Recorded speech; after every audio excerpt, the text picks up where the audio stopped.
За сайн байцгаана уу. Ингээд манай подкастын 2 дахь дугаар эхэлж байна. Өнөөдрийн подкастаараа за хишгээ, Тимука, Дорчко 3 Европт амьдарч байгаа өөрсдийн сэтгэл Монголтой ямар ялгаатай яаж энд одоо ингэж олон жил амьдрах нь ямар байдгүй те тэр талаар ингээд сэтгэлээ бас дахиад хуваалцаал нэг тиймэрхүү юм яриа л гэж бодож байна. За тэгээ. За гэхдээ яг хүн болгоны ирсэн одоо бүр детальны юм ярих гэх юм бол бүр хүн болгон өөрийнхөө амьдралыг ярих шаардлагатай болчихж байгаа шүү дээ. Тийм болохоор тийм ярихгүйгээр зүгээр энд ирээд амьдрах яг нэг нийгмийн хангамж одоо юу гэдэг те тэр нь ямар хуу системтэй байдаг амьдралын одоо яг Монголоос ялгаатай одоо цэцэрлэгийн систем те хүүхдүүдээ сургуульд өгөхөд яадгийн тэгээд яг энд амьдраад явах юм бол ажил төрөл нь одоо яаж олддгийг яадгийн бүх юм системд орцсон байдаг учраас тэрийг ингээд ярьсан дээр юм болов бас гэж бодож байна те яг энтхийн амьдралын хууль дүрм нь яаж мөрдөгдөж явдгүү бас те яг нийгмийн харилцаанд яаж ордог хүмүүсийн одоо төвшин одоо хэдэн сая хүнтэй үлээ те тэр тухай бас дэлгэрэнгүй яриад явъя гэж бодож байна шүү дээ. Тэгээд Дорчко хоёр болохоор Францд амьдардаг, Тимука болохоор Швейцарт амьдардаг. Тэгэхээр бас Швейцарын систем ямар байдیں۔ Францын систем бас ямар байдیں۔ Тэ энэ ч бас хоёр ялгаатай орно шүү дээ. Ялгаатай. Одоо хүмүүс бол Монголд ялангуяа жишээлбэл хүмүүс Америкийн талаар нэлээд мэдж байгаа ах тий. Одоо Америкт өвчин тусвал айгүй юу байдаг, хэцүү байдаг, эмнэлгэн тийм юм гэдэг одоо клишэнүүд байдаг шүү дээ. Одоо тэрэн шиг Европт яг ямар байдаг вэ? За Европ тэр дундаа Франц болон Швейцар улсуудад ямар байдаг вэ гэдэг талаар ярил тий. Тэгээ. За юунаас эхлэх вэ? За Тимукаас эхлэе. Би тэгтээ одоо 92 жил болж болохоор нэг тийм бүр амар гүн гүнзгий бол мэдэхгүй шүү дээ. Тийм гүн гүнзгий биш ч гэсэн зүгээр нөгөө одоо жижиг Монголдоо ингээд хүүхдэд цэцэрлэг сургуульд өгөхөд ямар байдаг, энд ирээд ямар байсан те тэр талаар бас. Тэр талаар бол амар шал өөрөөсөн л та. Манай хүүхд чинь Монголд анх удаа цэцэрлэгт явах гэсэн чинь корона гарсан байсан. Тэгээд цэцэрлэгт юусоо яваагүй. Тэгээд байж байгаад цэцэрлэг нээгдээд нэг удаа цэцэрлэгт явсан юм. Тэгсэн чинь юу болсон бэ гэхээр ерөөсө тасч өгөхгүйсэн манай ихтэй аягүй сонио. Тэгэл шууд ямар ч хамаагүй одоо хүссэн цэцэрлэгт авчид өгч байгаа байхгүй. Яг хөө тэгтээ харайл гэж байгаа л да. Харайлын нууц цэцэрлэгт өгөн. Тэгтээ нөгөө төлбөртэй цэцэрлэг үгүй усан цэцэрлэг төлбөртэй цэцэрлэг байсан. Усан цэцэрлэгт өгч болно. Тэгтээ нөгөө арай хүүхэд цөөхөнтэй тэгээд арай анхаарал хандуулах илүү хувийн цэцэрлэгт өгсөн юм. Тэгсэн багштайгаа ерөөсө болдгүй. Багшаагаа харахаараа л уйлал орлуулж байгаа. Тэгээ манай хүүхд юм бас жоохон онцлог юм шиг. Тэгээд за бэлээ. Тэгээ нэг явуулахаа бэлтэн гэсэн. Тэгээд манай хүүхд чинь явахгүй гэж дахиад нэг улсын цэцэрлэгт өгвөө.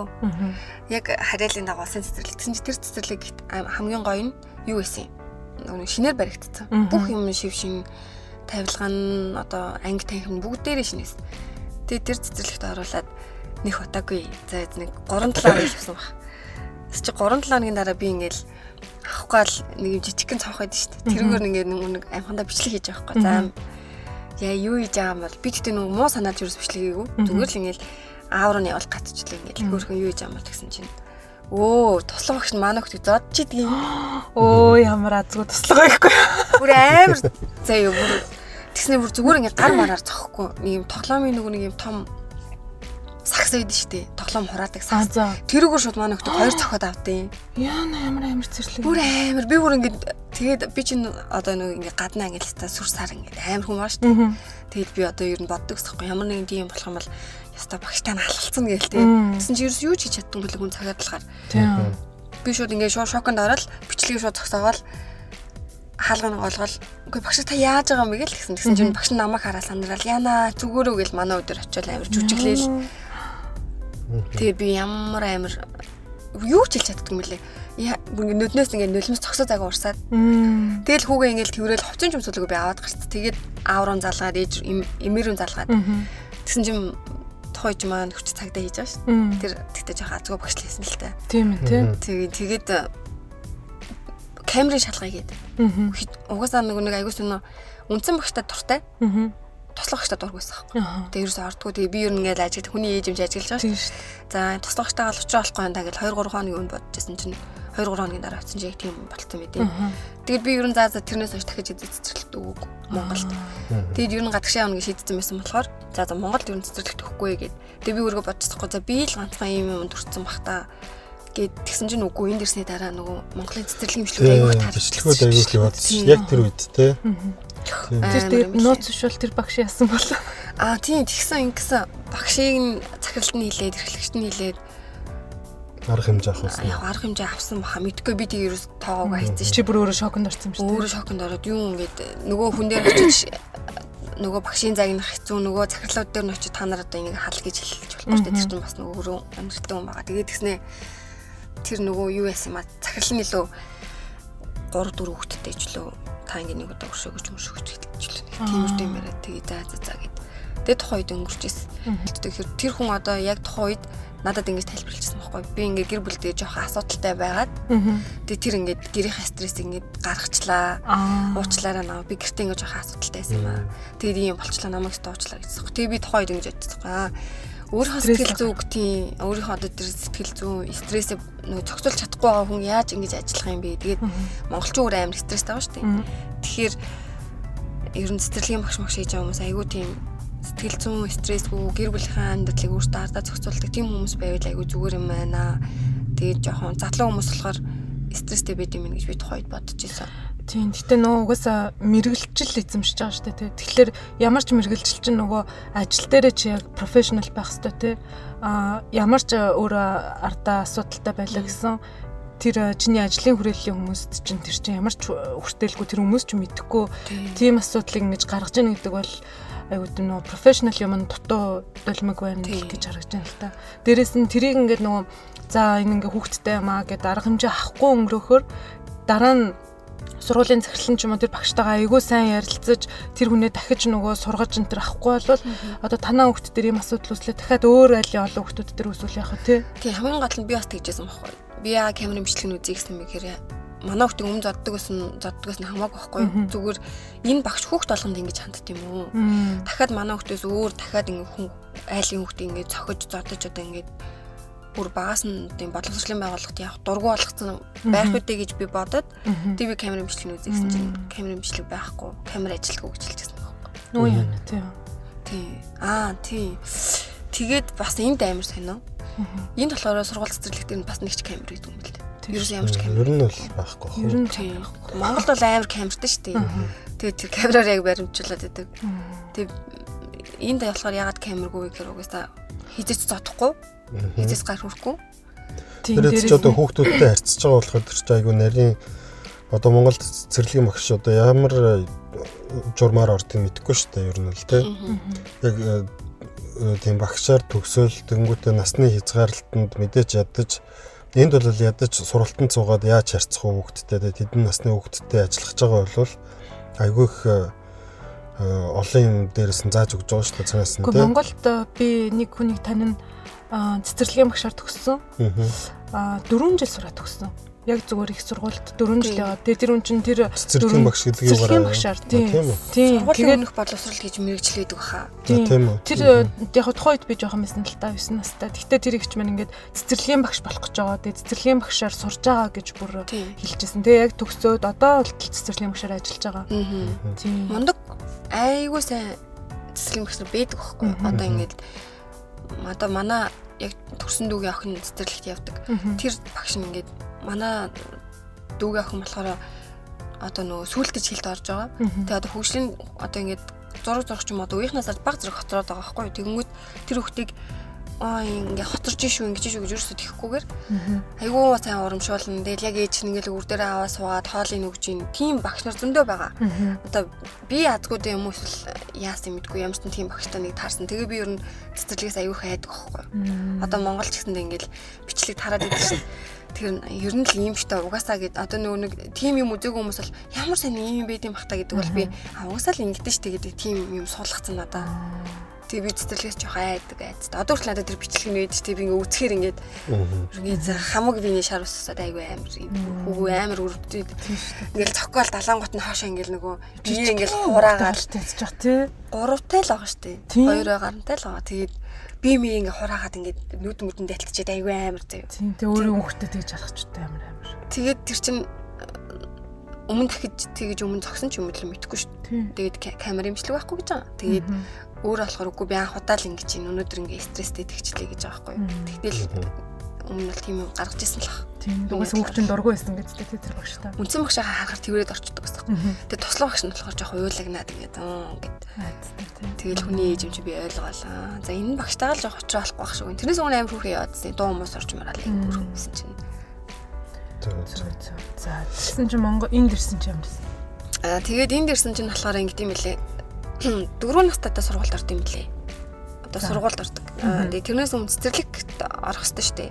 Цэцэрлэг нь яг та хоёрын хэлснээр бүр багаас нь орд юм билээ. Тэгэнгүүт энд ирээд ерөөсө цэцэрлэг болгох хамгийн том асуудал байсан. 3 гарантай ирээд тэгээд цэцэрлэг ерөөсө олдохгүй байсан. Амар хүлээлттэй идэг гэсэн. 2 жил мэл хүлээж бараг ордог гэсэн шүү дээ. Тэгээд тэгэхээр ч одоо бараг сургуульд орохноос нь хэлж юм биш. Тийм ирээл шууд ер нь одоо тэр энд ирсэн мэдгдээ бүртгүүлэхтэй газрууд нь бүртгүүлээд тэгээд за та хоёр одоо ингээ гэрийнхээ ойролцоогоо цэцэрлэгүүд рүү очиж үзье гээд тэгээд 3 билүү 4 цэцэрлэг рүү очиж үзсэн чинь ямар ч гэсэн хүүхэд дүүрэн байгаа. Тэгээд хүлээлгэнд орно. Гэхдээ 1 юм 2 жил болж магадгүй өөртөө мэдгүй байгаа байхгүй. Тэгээд за окей тэгвэл 4 настай сургуульд орох юм чинь жоохон хүлээж агаад сургуульдаа нэг хүмүүс орё гэдэг шууд сургуульд орсон. Сургуульд ороход бол ямар ч асуудал байгаагүй. Бүртгүүлээл 8 сард нь очиж өгөө тэгээ шууд орсон. Энд дэд юу гэдэм юм? Тэдээс тэдэн насны оронд заавал нөгөө улсын сургуульд авах ёстой тийм юу байдаг штэ. Хууль байдаг штэ. Тийм. За тэр чинь юу лээ? Зэлэмжин 3 сар төрсөн. Тэгээ 8 сар гэхэд нөгөө нэг дөрөв хүрчихэж байгаа шүү дээ. Тэгэхээр орж исэн. 8 сараас хойш жилүү 7 сараас хойш жилүү нөгөө төрсөн хүмүүс байгаа шүү дээ. Арай дөрөв хүрээгүй байгаа хүмүүс. Тэр хүмүүсийг нь бол арай оруулт юм лээ. Дараа жил нь оруулт юм лээ. 7 сараас өмнө хойшоо гэж л хуваагддаг юм шиг байна лээ. Тэгээд 16-наас хүртэл сургуульд явах хэрэгтэй. Тийм. Тэгээд 4 настайгаас эхлээд 1 P 1-р анги. Тэгээд 2 3 4 гээд тэгээд дэшегээ яваад тэгээд систем болохоор яг одоо Америк яг дунд сургуулаа төгсөөд коллежээс их сургууль эсвэл мэрэгжлийн нөгөө сургууль тэгж явдаг. гэж ойлгосон. Охин чи хэдэн настай л одоо? Манай охин одоо 10 настай 11 хүрэн 4 сард. Том хүрхэн. Тийм одоо бол том болсон. Тэгээ энд болохоор урд нь ингээд яг 6 наснаас одоо бэлтгэл анги гэж ороод. Тэгээд одоо яг 6 наснаас эхлэх хүүхэд сургууль заавал явах хэрэгтэй байдаг.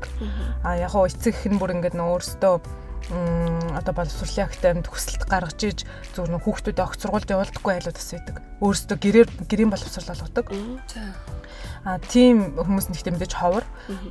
Тэгэж бас тийм боломж байгаа. Гэхдээ ер нь бол 16 нас хүртэлх хүүхэд заавал сургуулийн одоо боловсрол эзэмших хэрэгтэй Монгол шиг тийм.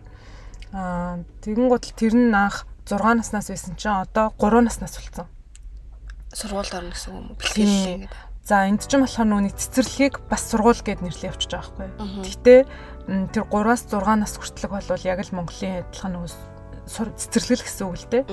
Эхлээд тийм бүр жижигээсээ тэгээ дунд том ахлах анги гэж ороод тэгээ дараа нь 6 нас хүрэхээр нь бэлтгэл анги гэд ингээд явдаг байхгүй. Тийм. Тэгэхээр зэрэг 3 наснаас 16 нас хүртэл бол хүүхэд сургуульд явах хэрэгтэй гэдэг тийм л юу байна да. Яг 3 нас хүрээд тэгтээ хүүхдээ бас цэцэрлэгт явуулахгүй сонголт хийж болно. Хэрвээ нэг удаа цэцэрлэгт оруулсан бол тэгээ 3 нас хүрэхээр нь оруулсан бол дараа нь заавал явуулах хэрэгтэй болчихдог байхгүй. Ойлгож байна. Ойлгож байна. Одоо хэрвээ хүүхдээ цэцэрлэгт явуулмааргүй байх юм бол анхаасаа өгөхгүй байх хэрэгтэй. Тэгээд 6 настад нь заавал өгөх хэрэгтэй. Тийм ээ. Тэрнээс 4 мөрөвчүүд орно гэсэн юм бол баг байхгүй юм шүү дээ. Яг байж болно. Гэхдээ одоо юу нийлэх гэдэг юм болохоор чи одоо 3 настад нь сургуульд оруулж гонготлаа 1 жил явуулж гонготлаа за ер нь 2 жилийн өнжөөж байгаа шууд сургууль руу оруулъя гэж болохгүй. Тийм. Тэгэхээр анханасаа 3 нас хүрэхээр нь тэр сонголтоо зөв хийх хэрэгтэй гэсэн үг. Тийм ээ. Зарим эцэгчүүд нөгөө цэцэрлэгт явуулах сонирхолтой шүү дээ. Хүүхд жоох амжиг гэртээ харчээгээд. Тийм боломжтой юм. Боломжтой хүмүүс бол тийм. Монголд ч гэсэн ер нь бол бараг тэгмээр санагдчих. Тийм байдаг болохоор. Гэхдээ Монголд болохоор айгүй хэцүү юм шиг л сонсогдоод байдаг шүү дээ. Бид хоёр ч тэгээд яг хүүхдтэйгээ очиод цэцэрлэгт яаж бүртгүүлэх вэ, яах вэ гэдгийг цаа угаасаа мэдэхгүй байгаа шүү дээ. Хүмүүс чинь Facebook ч юм уу юугаар ингээд харж байгаа чи айгүй хэцүү очролдог суглаа сугалдаг гэн тий олон хүүхдтэй байдаг гэн тий тэнгүүдээ нэгдүгээр ангид орж морол хоёрдугаар ангийн хүүхдүүд чинь 40 50 хүүхдтэй нэг ангид байна. Тэгээд хүрэлцэхгүй бараг балкон дээр нь гаргаж суулгаж ийн гээл тий балкон тий балконтой суулгаад байдаг. Үгүй балкон гэж гаднах юун дээр нь цонхныхын цаана маань суулгасан ч гэлээ нэг тийм сонсогдчихсэн юм аа. Тийм үү. Би бас өөрөө Монголд 10 жил төгссөн шүү дээ. Тэгээд нэг ялгаа нь амар би бол ингэж бодчих ингээд одоо энэ Европ хүмүүс ямар ч тийм үү зовлон үзээгүй гэх юм уу. За яхаа эрт дээр үедээ дайм байдлаа ч юм уу тийм зовлон үзсэн бахаа гэж үзсэн бахаа. Одоо ингээд бодохоор одоо манай гэрийн хажууд яг сургууль байгаа шүү дээ. Тэгэл яг ингээд байр болгоно хаажаад баг бүгд сургуультай. Одоо нэг дөрөвт хичнээн сургууль гэдэг тий. Гэтэ бүгд яг ойр ойрхон. Хизээч өөр тэгж хол. Одоо би жишээ нь ингээд нэг газар амьдардаг байлаа. Би сургуулийнхаа малд 10 автобусууд 10 буудал явж ийж сургууль дээр очдөг ч юм уу тийм байсан шүү дээ Монголд. Тэгэл өвлийн өтөнд ингээл носоогооч илээл автобусаас аваад яваал. Тэгэл буцаалаас ингээл харанхуй шүн мөн ингээл ганцаар харж мөрөөд. Энд бол ерөөс ямар ч тийм зовлон байхгүй байхгүй юу. Хүүхдүүд нь ойрхон сургуультай явждаг. А яг коллежд ороод мэдээж хол болно. Коллеж мэлж рүү явах. Тэгтээ бид нар чинь том болсон байгаа шүү. Том болсон. Тэнгүүд ингээд хөөрхөн насанд хүрэх одоо нэг хөөрхөн өөрийгөө аваад явах нас хүртэл яг гэр хажуудал сургуульд явчихна. Цэцэрлэгтээ орчин. Тэгээд ингээд анги танхимд хүрэлцэхгүй гэсэн юм байхгүй. Одоо манай үгийн цэцэрлэгт одоо цэцэрлэгний сургуульд нь максимумд л 20 хүн байгаа. 20 хүүхэд байгаа байхгүй. Тэгээд бид нар чинь 2 багштай. Заримдаа яг нэг багштай байдаг. Одоо л нэг багштай өмнө 2 багштай байсан. Тэгээд хүүхдүүд нь ингээд их биш. Яг ингээд таарсан. Тэгээд бүгд ингээд одоо чинь манай хүүгийн ангид болохоор 1P 2P гэдэг ингээд холилдож ордог микс анги байхгүй. Тэгэнгүүт нэгдүгээр ангийн хүүхдүүд нь тустай програмтай, хоёрдугаар ангийн хүүхдүүд нь тустай програмтай. Тэрийг ингээд нэг багш ингээд даагаад ингээд заагаад явдаг. Тэгээд хоорондоо ямар ч тийм асуудал үүсэхгүй. Тэгэхээр ингээд би бодохдоо одоо манайхаш ингээд хар өглөөгөр босоод автобусан суугаал, автобусны бодолтоор автобус үлээгээл, автобусан сууж сургуультаа яваад буцаж ингээд гэртээ ирээл ийм зовлон байхгүй днэр. Яг л гэрийн хажуудлын сургуульд ороод сурч халбуцал. Өдөр чинь мөр өдрийн цагаараа нөгөө нэг хоол идэж буцаад явчихдаг шүү дээ. Тэгэхэд манайхан бол хизээч өдрийн цагаар гэрлүүг хараад тусалгааныхаа цагаар гэрлүүг хараад буцаад ирэх гэсэн тийм боломж байхгүй шүү дээ. Гөгөөсөө Монголд ч юу яадаг өстэй. Өглөөний ээлж, орой ээлж гэж ордог гэсэн үстэй. Одоо 3-4 ээлжтэй гэж магадгүй. Өөр орой 8-9 хүртэл ажиллаж шүү дээ. Яг хэрэглэлийн даваа сургууль гэж байгаа л да. Ойрхон сургууль. Гэхдээ мэдээж нөгөө тэр чинь буудлын олгон дээр сургууль. Одоо энэ чинь баг буудлын олгон дээр сургууль байгаа шүү дээ. Автосын буудлын олгон. Тэр нь бол Монголд бол айгүй проблемтэй юм шиг байна. Гэхдээ тэр гол юу нь болохоор одоо жишээ нь Европтой харьцуулах аргагүй л те. Чи одоо суурин хот болоо тий.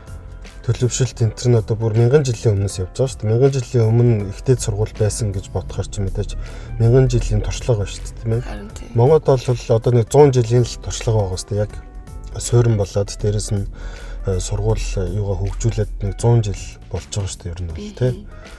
Тэгээд ингээд бодохоор чи 1000 жилийн өмнө ихтэй сургуультай байсан газар чинь боловсролын одоо тогтолцоо энэ бүр амар том юм байгаа байхгүй юу. Ядаж л нэг боловсролын юунда төсөв нь яг жиг хуваарлагдаж ингэж явдаг болохоор ёс журмынхаа дагуу ингэ явдаг байгаа байхгүй тий. Монголд уг нь тэр хууль нь байгаа шүү дээ тий. Харааныхаа сургуульд очих ёстой. Тэгээд тэнгуү чин тэр сургууль нь байхгүй юм ч одоо яах вэ? Тэр нь яг ёс журмаараа баригдаад технээсээ төлөвлөлтөндөө орсон байсан бол хамаалах энэ шиг тий гоё байх байлаа. Даанч тэгээд одоо туршлага юм да тий. Туршлага одоо тэгээ явандаа гоё л оглох байлгүйдээ гэл тий сайн амлал байж хаас. Тий. Боловсролын үндэ бас нэг зүгээр сонирн болгоод хэлчихвэл анх тэгээ манай охин одоо 3 наснаас өмнө болохоор ясл гэж байгаа. Ясл нь болохоор яг нөө чиний хэлжсэн шиг олдоцсон ер нь бол ховор. Гэхдээ арайч 2 жил хүлээхгүй. Бас л нөгөө нэг тухайн дүүрэгт нь ясл их цөөхөн мэт юм шиг байна ер нь. Яг сургууль шиг нөгөө заавал хүүхд одоо өөх ёстой биш болохоор ясл цөөхөн болохоор бас тэг хүлээж аваад орж исэн. За тэг ясл яг угаасаа тэгэл хүүхдүүд 8 гэж ярьж барьж сураал ингээл ингэж газар болохоор асуудал үүсээгүй. Дараа нь яг нөгөө одоо 3 нас хүрээд охиноо сургуульд өгч байгаа байхгүй юу. Тэгээ сургуульд ороод яасан чинь манай хүүхд болохоор эхлээд явахгүй мохгүй гэл ийм асуудал үүсчихсэн. Тэгэхээр тэр бол багш магшин зоцсондоо биш угаасаа тэгэл хүүхд толгонд үүсдээ шүү гэж багш нь гэсэндээ бити тэрэнд нь одоо та нар ингээд нөө шаналаараа эмзэглээрээ тэ гүрийгээрээ хүүхдэд тасландаа явуулаараа тэ ер нь 2-3 сар яа гайг болчтой маа гэл. Тэгээ ерөнхийдөө 2-3 сар яа гайг болж исэн. Тэгээ ингээд ихний нөгөө бүр нөгөө жижиг анги одоо юу гэх юм бэ? Бага хамгийн бага ангин заяа цэцэрлэгийн 3-4 насны тэр анги нь болохоор ингээд тент чинь бас л хүүхдүүд нөө ярьж барьж сураал ингэж байгаа болохоор бас гайг өнгөрч байгаа. За 4 нас хүрээд ингээд дунд ангид орсон цэцэрлэгийн. Тэгсэн чинь багш нь тэр ангийн багш надад ингээд гомдол гаргасан. Юу гэж ихлээр манай хүүхд чинь нөгөө гэртээ битүүртэй байн монголоор ярьж байгаа. Тэгсэн чинь ингээд Франц хэл нь монгол хэлнээс муу байна гэд. Тэгээд хүүхд чинь миний ярьж байгааг сайн ойлгохгүй байна. Зарим юм ингээ ойлгохгүй байна гэд. Тэгтэл манай хүүхд чинь бол ингээ багаасаа уг нь яслаар явцсан.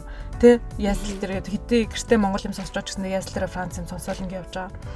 Тэгээд эхний жилдээ бас ингээд Франц ангид яваад ингээд багштайгаа гайгүйсэн чинь яг дунд ангид орсон чинь одоо нөгөө энгийн Франц хүүхдүүдээс мэдээж тэр чинь Франц хэлний төвшин хамаагүй бага болоод ирж байгаа байхгүй. Тэгэл тэгсэн чинь багш нь энэ ингээд айгүй юу байна гэл жоохон өөрийнхөө амрыг бодоод нөгөө багш чам. Тэгээд хүүхд чинь ингээд ойлгохгүй болохоор ингээд амир хэцүү байна гэд тэгсэн чинь би бас ингээд нөгөө шинхэн ээж дээрээс нь залуу ээж тэг сайн мэдхгүй тэгэл санаа зовоол нөгөө хүүхдээ хөрхий цэцэрлэг дээр багш нь юм ярахаар ойлгохгүй бэлтгэнэл ингээд байж идэм болов гэж хүн чинь шууд тэгж л бодож байгаа юм шиг. Тэгэл нөгөө хүүхдээ л ингээд яаж нөгөө тав тухтай ингээд гой байлгачих уу гэж бодоод тэгэл багш нь та нар битгэртэй монголоор яар хүүхдтэйгээ францаар яар тэгээд франц хэлний төвшингийн одоо бусад ангийнхны хүүхдүүдтэй адилхан болов гэл тэгэл тэгсэн чинь би яг хөө тухайн үедээ залуухан тэг юм сайн мэдхгүй төршлөхгүй юм чинь тэгэл нөө багшийн үгэнд ороод тэгэл яг ингээ хүүхдтэйгээ гэртээ монголоор юу монголоор ингээд ярихгүй айлбах ингээ францаар юм тайлбарлаж өгвөл тэ үгнүүдийг францаар зааж өгвөл ингээ баг монголоор ярьж байгаа хүүхдээ өдөөс францаар яриад ингэсээр одоо манай хүүхд 11-тэй. Тэгээ яг Монгол яваа жоохон монгол хэлэн сэргээд иржсэн ч гэсэндээ Франц дээрээ дахиад 3-4 жил болгонгод монгол хэл ингээ баг одоо амар монголоор ярьчихдаг болчихж байгаа. Тэгээ би тэрэндээ жоохон ер нь бол харамссан. Тэгээд нөө Америкт байдаг хиний хамаатантайгаа ярьж байхад болохоор багш нараас яг нөө яг хүүхдийг боддгоо багш нараас бол тийм шахалт ирдэг. Тэгээ айхтар цэгчүүд болохоор тэрийг тоодгүй гэж байгаа байхгүй. Хүүхдтэйг ингэ хөрвүүлээл монголоор гэртээ яриалаадаг те. Тэгээ хүүхд бол яаж хийж байгаа л тэр давхар хэлээ бол сурна шүү дээ. Үс нийгэмд амьдарч байгаа юм чи гэдэг. Тэгсэн чинь манай өөр найзуудын болохоор цэцэрлэгийн багш нар нь харин ч бүр амар гоё эсэргээрээ ээж аав нь санаа зовол яна манай хүүхдүүд ингээд гэртээ бид нар баян молоор ярьдаг болохоор хэл ус сайн мэдгүй танд ингээ хэцүү байна уу гэлдэг юм бол гүү угаасаа тэ эн чинь бол нормал танаа хүүхд бол угаасаа франц хэлийг сурах нь тодорхой. Гэхдээ давхар ингээд өөрийнхөө яг нөгөө оригины тэ өөрийнхөө үндсэн хэлээ ингэж давхар авч явах нь маш чухал шүү. Та нар бити санаа зовоорой хүүхдтэйгээ монголоор яриараа гэж уриалдаг багш нараас байдаг гэж байгаа байхгүй. Тийм гоё багш нар бас байгаа. Тэгэхээр зэрэг бас сонсоод яаж байгаа одоо тий гадагшаа мадагшаа явахгаа төлөвлөж байгаа хүмүүс байх юм бол хүүхдтэйгээ монголоор ярихаасаа битээснаа зовоорой. Миний хүүхд яна хэл ус мэдгүй яаж идэг болоо гэж бодох ш. Хүүхд чинь л угаасаа хүүхэд. Тэр хүүхд бол тэр хэллийг сурч л таараа төгс төгөлдөр эзэмших нь тодорхой. Тийм. Тэр надад бас тийм тохиолдсон. Зэлэмчийн 3 гарантай ирээд монголоор ч ярихгүй заяа. Тэгээд нөгөө нэг YouTube-ийн нэг англи хэл байна. Хүүхдүүдийн тий. Мама папа юу юучлээ нэг нөгөө нэг Peppa Pig гэдэг шүү. Peppa Pig-ийн нэг тийм англи хэл байна. Тийм англи хэл дээр би чинь нэрэл манай хүүхд англи хэлтэй оохоны юм яриад тэгээд тэгсэн чинь энэ дээрээ нөгөө сургуульд орсон чинь францаар бүр ямар ч үг мэдгүй хүүхд шүү дээ. Тэр чинь франц хэл гэдэг баг F өсөгч мэдгүй хүүхд байхгүй. Тэгэнгүүт шууд сургуульд маа гэж оролцсон. Монголд айлгтай цэцэрлэгт явуулаагүй гэж. Тэгэл би мэдээж дотроо зөндөө санаа зовж уцаа манай хүүхд ингээд юу яаж ийн үү ингээ франц хэл сурж ийн үү яаж ийн угаас эхний 6 сар бол тэрэнд тэгж асуух ирэх надад байхгүй шүү дээ. Тэгээд хамгийн ихний багш айгуу сайн багш таарч байсан байхгүй. Тэгээд тэр багш болохоор та нар ингээд гэртээ яг ямар хэлээр ярьдаг вэ гэдэг ч байхгүй. Тэгээд бид нар нөгөө ингээд монгол хэлээр ярьдагсан чинь та нар дохионы хэлээр ярьд юм уу гэдэг ч байхгүй. Тэгээд би бүр ингээд гайхаад үгүй шүү дээ гэдгсэн чинь та нарт ингээд айгуу дохионы хэлээр яриад байна гэдэг ч байхгүй. Тэгээд би ингээд хүүгээ тэр үед амар өрөвдөж байгаа байхгүй. Өөрийгөө ойлгуулах гад нөгөө Франц хэлгүй. Тэгээд нөгөө хэлсэн шүү дээ. Тэгээ хүрх юмд өөрийгөө ойлгуулах ингээл тохины хэлээр ярьсан юм шиг одоо идигээд амраагаа заадаг ч юм уу. Шээгээд одоо ингээд божгоо бариггүйдэг ч юм уу. Тэгээд нэг тийм тохины хэл ашигласан юм шиг. Тэгээд та нар гэртээ тохины хэлээр ярьд юм уу гэд. Үгүй яалаа гэж тохины хэлээр ярих хэвтэй үгүй гэдгсэн чинь та нар ерөөсөө ингээд энэ хүүхдэд Франц хэл эсвэл англи хэл сургана гэ битэн ингээд гадаад хэлээр юм үзүүлээ дээ. Их хэлээрээ сайн ярьдаг хүүхэд бус хэлийг айгүй сайн сурд юм аа. Тэгэхээр та хоёр гэрт ерөөсөө тэгэж Франц хүүхэлтэй ч юм уу эсвэл англи хүүхэлтэй битээ үзвэл тийм үг битээ зааж үг монголоор нь айгүй сайн ярил гэд. Тэгсэн чинь дахиад нэг багш солигдсон. Тэр багш жирэмсэн болоод амралтаа авсан чинь дараагийнх нь багш нь болохоор шал өөр байх багш байгаад. Юу гэж хэлээд та нар ингээд одоо алим те ингээд жижиг сажиг одоо бөмбөг ийм өгнүүдийг бас Францаар айгүй сайн зааж өгөх хэрэгтэй наа. Анхан шатны юм өгнүүд байхгүй нэгэд. Тэгээд гэрсэн нь өөрөө заах хэрэгтэй шүү. Харин тийм уг нь бол тийм юм бэ нэлээ. Би тийм нөө энд ирэл хүн болгоны үгэнд ороод явж байгаа шүү дээ. За тэгээд ингээл тэгсэн чинь дахиад дараа жил нь одоо энэ жил гэсэн үг шүү дээ. Сая 8 сар сургуульд орсон чинь бас жоохон хөгшөндөө багш байгаад.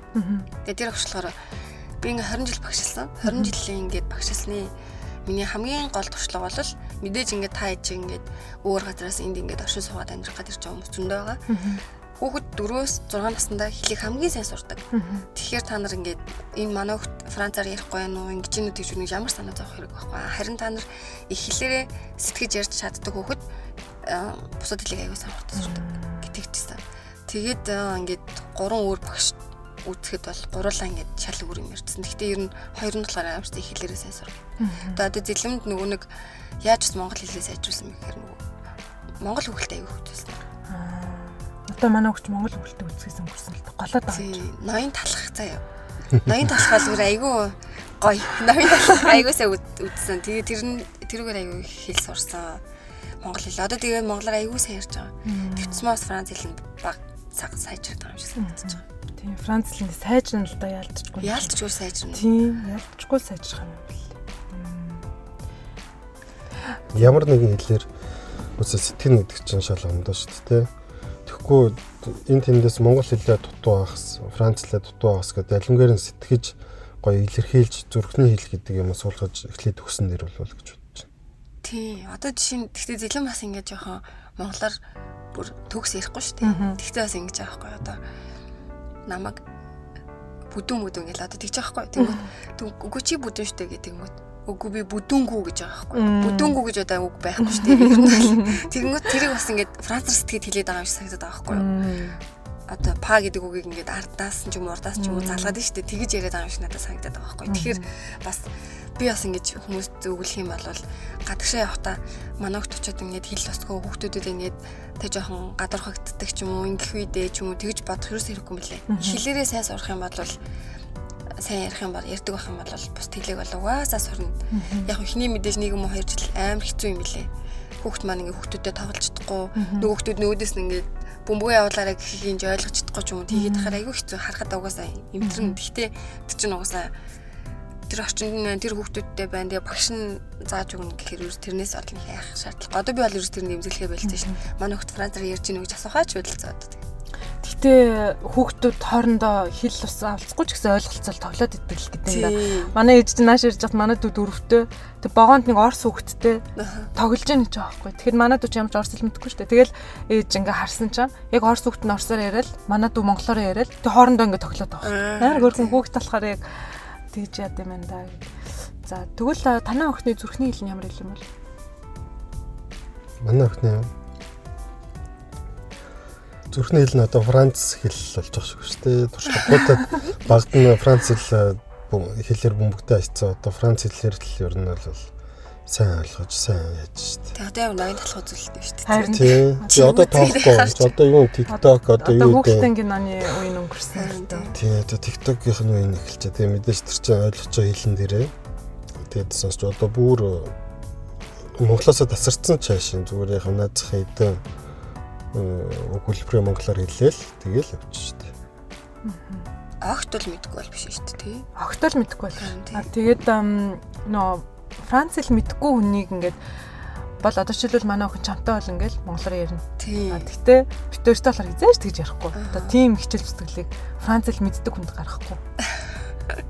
Нөгөө хүндэн дараалж ярьсан гэдэг шиг. Монгол за энэ үнтэй монголоор л харьцахаас өөр аргагүй мэн гэсэн үедээ тэр хүн чинь амар хичээл цэцэл гаргаад байгаа байхгүй бас үнтэй харьцмаар. Тэр тусмаа одоо ээж аав нь хажууд нь байхгүй зөвхөн одоо мимитиг гэж юм уу те байхаараа монголоор ярих гал өөрийгөө ойлгуулах гэж хичээгээд байна. Төрх юм бас. Тэгэхгүй бид хоёр хажууд нөх юм бол бид хоёр л хэлчихнэ. Дамжуулъя гэдэг. Орчуулга гэдэг. Тийм байна. Тэнгүүд яг ирээд одоо яг томчуудаа зориулсан зөвлөгөө өгвөл хишгээ. За тэрийг одоо том болоод ирсэн хүмүүс л мэдэх бах. Би ч одоо энд тэгээд би нөө Монголд ингээд яг том насанд хүрсэн хүний хуваар амьдарч үзээгүй. Ингээл нөө өвөөтэйгөө хамт амьдардаг. Тэгэл ямар ч ажил хийж мөнгө олох шаардлагагүй зөвхөн ингээ хичээл сургуультай явж байгаа л тэгэл наашаа ирээл дахиад ээжээрээ ягаал нөгөө хичээл сургуульдаа л ингэж яжсан болохоор миний хувьд болохоор даатгалын систем одоо жишээ нь одоо хангамж тэтгэмж энэ төр гэж байдаг шүү дээ.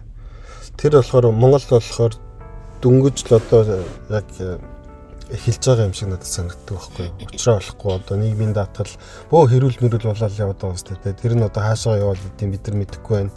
Татвараа юу нь яаж зохицуулдیں۔ Тэгээ хэдүүлэл байгаа юм шиг юм яриад идэв болохоор Монголын тэр системийг ярих юм бол амар Стресстэй байх. стресстэй байх харин тий одоо нийгмийн даатгалын байхгүй бол нийгмийн даатгалын сангаас хитэн тэр бумыг ямар ундармаач үлээ аваад идсэн гэсэн чинь тэрний шийтгэлэн гэсэн чинь хитэн сая төгрөгөөр торгоглооч үл тэрнийхээ хэдэн хувь хүрхгүй юм шиг нэг тий тэгснэ одоо нийгмийн даатгалын сан хоосорчлоо тэтгэвэр авах хүмүүс нь баг ихтэйд одоо фамбрав тий одоо тэр хамгийн сүүл заяа би нэг бичлэг үзсэн чинь ингэж аахгүй нэг газар ажиллаж байсан юм байна нэг хүүхэн тий тэр газар ингээд нийгмийн даатгалын төлөө л явчихсан одоо нөгөө би жирэмсний амралт гэж яриадсан шүү дээ гэтээ жоо хугацаанд тэр нийгмийн даатгалын тэр компани төлдөг байхгүй төлөө л явж байна тэнгүүд тэр хүүхэн болохоор хуваараа юм ихлэгээд гарсан юм байна ажилласаа тэнгүүд 6 сар чөлөө төлсөн юм байна нийгмийн даатгал өөрөө хуваараа тэгээд гадагшаа явах гээд виз мэдүүлсэн чинь хуваараа төлдөг юм болохгүй. Би наад өхний чи юу гэдсэн? Зээлийг. Тэгсэн чинь нөгөө зээл авах гэсэн чинь бас болохгүй. Хуваараа төлсөн тооцохдохгүй гэдэг. Тэгвэл би яг яах гэж төлсөн? Энэ надад яг ямар хэрэгтэй ингэ. Үгүй яг үнэн бохгүй юу? Би ч гэсэн бас тэгсэн баг шүү нөгөө нэг цайдаасаа гарчаад жүлүүдээ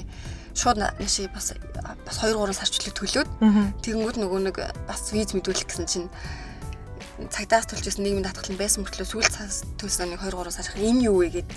Тэгэд ингээд ийм учиртай юм гэсэн чинь тийм үү энэ бараг л тэгвэл чиний виз бараг л гарахгүй бах та гэдэг чийсэн байхгүй. Тэгэхээр ингээд амар инээдтэй байгаад. Тэр чинь хуваараа төлөх чинь бас хөөрхөн сард нэг бараг хамгийн дадлан 200,000 цагийн төлөх байх шүү. Хөрхөн амт тэгэл олсон мөнгнөөсөө ингээд надад хэрэгтэйгээ л огонд төлөөд байгаа шүү дээ. Зэрэг бол стай айгу. Тийм инээдтэй юм лээ. Тийм Монголд харин тийм байна. Одоо би бас энд ирээд нэг шоконд орсон юм ярих уу. За тэг. Нөө хүүхдэд эрүүл мэндийн даатгал төлдөг шүү дээ. Тэгээд тэнгууд нөгөө даатгалаас 90% төлөв бид нар үлцэн 10% төлдөг баггүй шүү. За.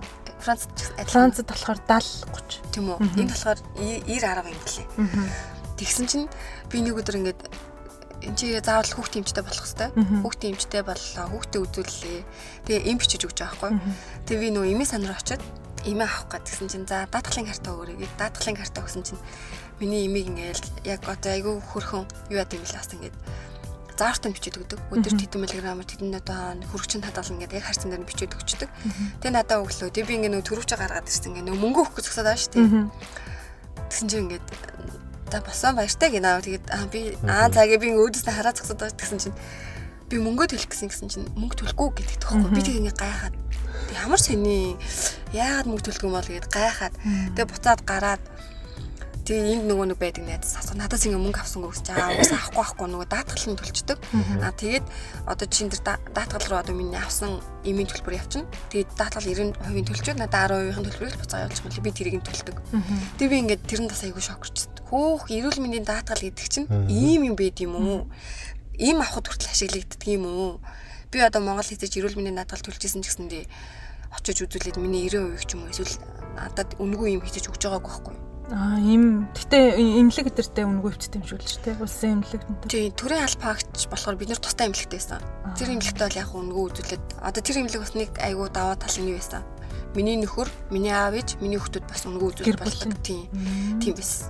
Тэгээд гэхдээ би хийж тэрийг нэг амар ашиглаж үзээгүй байхгүй. Ягаад тэгэхээр эмнэлэгтний хөөзүүлж байгаагүй. Ягаад вэ гэхээр амар очиртай. Өдөржингөө юм болно. Нэг цусны шинжилгээ өгөх гэж өдөржингөө юм болно. Тэгээ шинжилгээнийхээ өгөх гэж 2-3 хоног За тэгээ за чи зүрх ч юм уу зүрхрүү яв гэх юм бол бас 2 3 хоногийн дараа бүр айгүй асуудалтай эмнэлгээр явах бол тэрний он хувийн эмнэлэгччод мөнгө төлөөд үзүүлсэн хамаагүй амар гэдэг байхгүй. Усын эмнэлгээр юу явна гэдэг амар хэцүү. Тэгээ би даатгалын систем гэдэг чинь ийм байд юм биш үү? Одоо хизээч би ийм авч үзэж байгаа болохоор ямар ч зүгээр айгүй шоконд орчихсон. Вау гэл бүр. Тэгээ энд болохоор 70-30 тэгтээ дандаа нөө юунаас хамаарна, орлогоос хамаарна. Хүрхийн орлого бага айлд бол нөө улсын эрүүл мэндийн даатгал нь бүх юуг нь авчдаг. Хэрвээ тийм айл бол хаанч очсон, юу ч хэлгсэн үнэгүй. Тэр нь улсаас орчдөг. Тэгээд нөгөө орлогоосоо хамаарат хэрвээ орлого нь өндөр болоод ирэх юм бол улс 70% нь төлдөг болно. Тэгэх юм бол 30% нь бид нөр өөрсдөө хувийн даатгалд хамрагдаж 30% төлөвлөх тийм системтэй. Ер нь бол дэстэй гоё юм лээ. Тэгээд ер нь бол хамгийн үнэтэй нөх юм шүд байна. Тийм. Одоо нүд байна, тий? Тийм. Чих бас айгүй үнэтэй юм шиг. Тийм специалист юунууд үнэтэй.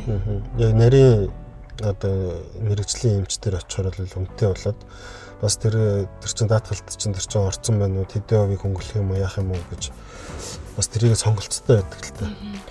Тийм шүдний даатгал бас тусдаа хэрэглэдэг юм лээ. Би бас тэнд даатгал тулж явуулсан тэгээ сүүлдээ шүдний өвдөд тэгээд нөгөө шүдний даатгал болохоор тэрийг яг өөртөө төлдөг юм лээ. Тэгэхээр тэр бол бүр асар их төлбөр ирсэн.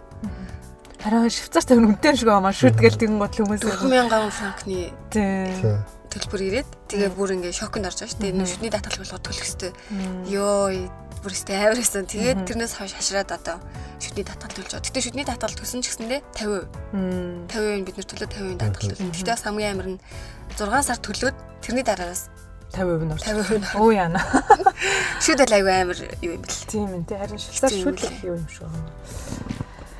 За эрүүл мэндийн даатгал юм тийм байна. За тэгээд одоо нөгөө нийгмийн халамж гэж байгаа шүү дээ. Нийгмийн халамж бол Франц бол угаасаа нийгмийн халамжаараа баг үлгэр жишээ орон болох хаа. Тийм бах. Нэлээд сайн халамж өгдөг, нэлээд сайн халамжилдаг орон. Францд ер нь яг ингээд амьдрахад бол хүн за яг бичгээр амьттай те яг хууль ёсны дагуу амьдрахад бол нэлээд дажгүй. Яг Монголтой харьцуулж мэдэхгүй ч гэсэндээ би тэгтээ ер нь ингээд сүүлийн үед ингээд бодоод тахад яг энтхийн бас Францын жишээлбэл нийгмийн халамжийн систем Монголд одоо адилхан хэрвээ үйлчлвэл надад бол жоохон хэцүү санагдаж байгаа. Яа тэгэхээр манай улс ч за яг одоо нөгөө харьцуулж ярьж байгаа болохоор ярихад угаасаа Франц шиг 60-70 сая хүн байхгүй. Ажиллаж байгаа нь хэдүүлээ. Тэгэхээр зэрэг энд ч болохоор бас зөндөө хүн нийгмийн халамж авах гал тэр системийг бас ашиглах зорилготой хүмүүс байгаа ч гэсэндээ нөгөө зүгээр ингээд энгийн бас амьдрахыг хүсэж байгаа хүмүүс байгаа шүү дээ. Зүгээр өөртөө ажиллаа хийгээд өөртөө ингээд өөртөө хөдөлмөрөөрөө ингээд өөртөө жаргахыг жаргалтай амьдрахыг хүсэж байгаа хүмүүс нь бас ингээд нөгөө массад дагаад олон болчхоор ингээл энэ системээ ингээд чирж авч болоод байгаа байхгүй. Монголд болохоор тэр нь жоохон хэцүү шүү. Яг тэр Монголын ер нь хүмүүсийн сэтгэлгээ нь айгүй тийм үнгүй юм дуртай. Тэг ер нь баян ядуугүй. Тэ одоо харж байгаас тэр нөгөө амар баян хүмүүс сургалтын сангаас хүүхдээ төлбөрийг төлөөлсөн байна гэдэг чи одоо тэр хүмүүс ер нь монголчууд баян ч ядууч ямар үнгүй юм дуртай вэ гэдэг нь харагдаж байгаа болохоор тиймэрхүү байна даахгүй. За одоо ингээ ярихаар яг Монголоо муулах гэдэг байна. Харин гэх гээд байна. Би уг нь айгүй тэгмээргүй байсан болов ч гэдэг ш. Айгүй хайртай ш Монголтой. Тэгээ бас тэр баян ядаагүй тэр юунд үнгүй юм дуртай гэж үнэн заяа. Манайх нөгөө 8 нэр хүнсний дэлгүүр ажилладаг гэсэн байхгүй юу? Тэнгүүд нөгөө одоо хүртэл тийм картын бараа шиг бараа байдаг байхгүй юу? Одоо амьдралын боломж доогоор хүмүүст сард намайг хүнсний талон гэдэг юм талон өгдөг. Тэрийг тендерт орж авдаг заяа. Хүнсний дэлгүүрүүд. Тэгээ манайх нэг тендерт ороод тэрэнд нь шалгараад тэгээд тэр картын барааг тарах болсон чинь хизээж бүр тийм үнэхээр ингээд шалтаа бууцсан тийм боломжгүй хүмүүс 10-т 1 л ирнэ. Тэг үлдсэн болохоор ингээд айгүй амар машинтай ирээл. Үнгөө. Тэгээл нөгөө мөнгө талуунаа өгвөл тэгээл ингээд тор дүр юм аваад гарчна. Хизээж тэнд ингээд айгүй олон хүүхдтэй ядарсан тийм хүмүүс ер нь харагдахгүй. Амар машин гарууд амар хүмүүс орж ирснэ. Зөвхөн сакура бодаа л хийдэн. Сакура л өөр бодаа байхгүй юм. 9 тос гэхэд чинь ямар нэг тос байдаг л да нэг юм зүрхэн сайн байж ямар тос л тийм тос хэрэглэнэ гэл. Тэгэл төмс нь Монгол төмс байхгүй мó гिचмээ. Тэгэхэд яг амьдралын боломж хэцүү. Үнэхээр өдөх хоолгүй хүмүүст бол тэр бол ямар ч хувааж авч байгаа хүмүүс нуг нь очих хэвээр шүү дээ тэр талаанч. Тийм тэгвэл гурилд нь заавал Улаанбаатарт тэтгэр гурил хийдэн. Тэгэхэд бол үнэхээр хоолгүй байгаа хүмүүст бол ямар ч хамаагүй гурилаар боо хийгээд идэх хэрэгтэй байгаад байгаа байхгүй юу? Тэр бол үнэхээр яг амьд жишээ байсан. Юмаа нөгөө яг очих хэвээр сивлтэй очиж чадахгүй байна те. Угсаа тэрийг нөгөө сая тэр танаа тооныгоор орсаах хэлээдсэн шүү дээ. Нөгөө яг энэ хүнсний талаа хэмжиндээ яг хэрэгтэй үндэ очтон хүсэж очихгүй гэлээ тэгээд тэр бол би бол яг амьд жишээ мэднэ. Надад тийм тохиолдчихсан. Тэгэл амар жигтэй гараад амар хичнээн боож ирэл. Одоо ингээд миний ингээд амар Монголын энэ улс төрийн нийгмийн системийн талаар ярихаар ингээд одоо бачимдуулаад уур үргээд идэг юм юу вэ гэхээр энэ бүгдийг ингээд бүгд мэдж байгаа хэрнээ хин ч энийг ингээд засахын төлөө явахгүй ингээл ерөөсөө нормал юм шиг байгаа л тий. Одоо хулгай хийсэн гин ингэсэн одоо ингээл амраас вигли шоугаар хоолндоо орох гээд хүлээж байгаа аахгүй юу гэд яагаад тэр чинь байж болох зүйл биш үсттэй өгөн чинь шудрах яс биш үсттэй. Тэгэхэд ингээд тэрийг зүгээр ингээд хин ч өөрчилж чадахгүй хин ч өөрчлөе гэж хичээгчгүй тэг амар олон вагтсан нэг зөв юм яриад гараад ирэнгүүт чи юугаа мэдтий ингээл гэж юм уу одоо тий ингээд юм мэдгүй юу. Тэгэл сүрсэн бадзаа хийгээл нэг жагсаал гараал эрэнгүүт нь нөгөө талаас нь бас нэг жагсагч гарчаараа шал ондоо юм дагуулаа явчихна. Яа тий. Тэнгүүдээ нэг юм хэлээд энэ болохгүй байна гээл тэнгүүл тэрийг өөр нэг сенсацаар дараа илчин тэгээд бүр амар аргатай болсон байна. За энэ ингэх юм бол өөдөөс нэг гिचнэгээл бүр мэддэг болцсон. Яг 3 сая хүнээ яг яаж удирдахаа гэдэг яг мэддэг болцсон. Яг тийм системтэй болцсон юм шиг арга баргадаач гэх юм уу. Тэгэхээр одоо өстой яалтай байлаа гэдэг шиг. За тийм байна. Монголын талаар одоо ингэ яриад харамсалтай л та. Төрсөн нутаг маань яг одоо эндх шиг юм уу гоё системд ороод ингээд явчих юм бол айгүй урдан 3 сая гэдэг чи одоо ингээ том улс гэжтэй олон хүн амтай улсын нэг мужин л байгаа байхгүй юу? Тэ? Юу нэг мууж өгөхгүй баг. Тэр нөр хятадын ухаанчаа хэдэлээ 20 сая 11 сая илүү. Нэг улс гэдэг нэртэй байх чинь тэр нэг жижигхэн хүн ам зөөтэй газрыг бол маш хурдан иймэрхүү Европ шиг, Америк шиг тиймэрхүү системтэй болгоод өөрчилчихэд үгэн хөрөнгө нь бол хангалттай байгаа л байгаа харин тэгээд тэр нөө 40 их 80 ч одоо улсаа хөгжүүлэх хүмүүстэй өгөөд тэрийг одоо хүн зарч яах гэхээр за одоо ингэ стресстэй одоо ингээд ярих юм бол над чинь дуусахгүй нэг тэгээд хүн болгон төгсгөлгүй яриа гэдэг шиг юм болох гэдэг шүү дээ. За тэгвэл би одоо нэг гоё өөр сэдвээр орол хийзээ. Хин төрсөн шүү дээ. Үгүй. Монголд биш хүүхдээ энд төрсөн. Яа гайхалтай. Үгүй юу л явж Монгол өөрөө төрсөн үстэй. Тэр би хүүхэд төрсөн тий. Тэрийг амар сонсоор байгаа байхгүй юу? Яагаад тэгэхээр би өөрөө бас Монгол төрсөн. Тэгээд би тэгтээ амар цавч Монгол эсвэл тэгж амар хэцүүдэж бол төрөгд гайгүй та. Яагаад тэр намайг төрөх үед арай нэг систем арай гайгүй болсон юм шиг бэ нэлээ. Одоо тэгээ би харин нөгөө намайг одоо хүмүүс төрөөж гээд байгаа. Тэгээ би ч гэсэн өөрөө төрөх юмсан гэж бодож байгаа. Гэтэ би болохоор хүмүүс Монголд очиж төрдөг ч юм уу гэж бодох шиг тий. Монгол төвхтөд төрүүлдэг ч юм уу гэж бодоод. Ягаад? Монгол явахгүй ч үстэй. Тэгээ Монгол явахгүй ч явахгүй л ингээ Монголд очиж бол яг оршин сууж амьдрах нь бол. Гэтэ хүүхдээ Монголд очиж төрүүлж гэж юу? Тэгж бодсон. Ягаад гэдэг мэдгүй ягаад тэр энд ингээд арай өөр газар төрүүлэх нэг амар ч юм шиг санагдаад. Мэдгүй болохоор. Би болохоор яг эсэргээрээ. Би нөгөө Монголд очиж амьдрах хүсэлтэй ч гэсэндээ хэрвээ яг хүүхд төрөх хэрвээ бодож жирэмсэн болох ч юм уу хүүхд төрөх юм бол би шууд ийш ирж төрнө. Яа тэгэхээр цэвэр агаар яагаад вэ гэж би асуух гэдэг байна. Үгүй яг та Монголд орохоос ихсэлээ шал өөрөө авах юм. За тийшээ ингээд одоо Монголд ямар вэ гэдгийг сонсч байгаа тий. Одоо яадаг идэг ингээд хүмүүсээс ч амар л юм сонсон шүү дээ. Би ямар өөрөө тэр имлэгээр нь явж үзэж хараагүй болохоор за тэгэн гол за Монголд ч амар юм байна гэдэг юм нэг цуцсан маа. Хоёр дахь юм бол одоо нөө Францын эрүүл мэндийн систем эмчнэрийн чадварт бас ингээд одоо урж отортод итгэл байна л да. Тий. Яг би ч яг үнэндээ бас Монголд амьдарч байхдаа эмнэлэгт чивтж үзээгүй шүү дээ. Угаа үзсэн. Тэгтээ бүр жоохон бахта. Тэгэхээр зэрэг ер нь бол сайн мэдэхгүй л гэсэн үг байхгүй юу. Тэгээ энэ болохоор эрүүл мэндийн салбар нь бол гайгүй сайн гэж бодож байгаа болохоор энд төрнө. Тэгээ нэг удаа төрж үзэхэд их тайжгүйсэн. Угаасаа жирэмсэн боллоо. Тэгэл өрхийн эмчийнхаа нөх хяналтанд орчин. Тэгээд өрхийн эмчийнхаа хяналтанд яваад өрхийн эмчтэй сар болгон үзэл нөгөө тусын шинжилгээ юм аавн за юм утсан байл битүүн юм бичиж өгнө. Тэгээд төрөх төхөөд би болохоор яаж ийсэн нэг саш фам гэж одоо нөгөө төрөх одоо тэр чинь болохоор юу гэдэг вэ нөгөө хүүхд төрүүлдэг эмчнэрийг ч өгдөг лээ. Их баригч эмч гэдэг л дээ. Их баригч эмчтэй одоо их тийм хуваараа тийм ажил хийдэг хүмүүс байдаг байхгүй юу? Зөвлөгөө өгдөг. Их баригч эмчээр төгссөн. Тэгтээ яг юм эмнэлэгт ингээд хүн их барьж авахгүй зүгээр өөртөөхөө кабиныг нээсэн. Тэгээд ингээд тийм хүнтэй холбогдоод одоо нэг төрх бэлтгэлээ тийм юуг сургалт авдаг. Тийм хүүхд яаж төртийн тэгээ яаж гарах юм. Одоо хүүхд ингээд төрөөл нөгөө эхний амьсгалаа авахд юм жоох устай байдаг те тэр нь ямар учиртай юм би ч бол тэр эхний амьсгалаа авахд устай байдаг ч мэдэхгүй шүү дээ.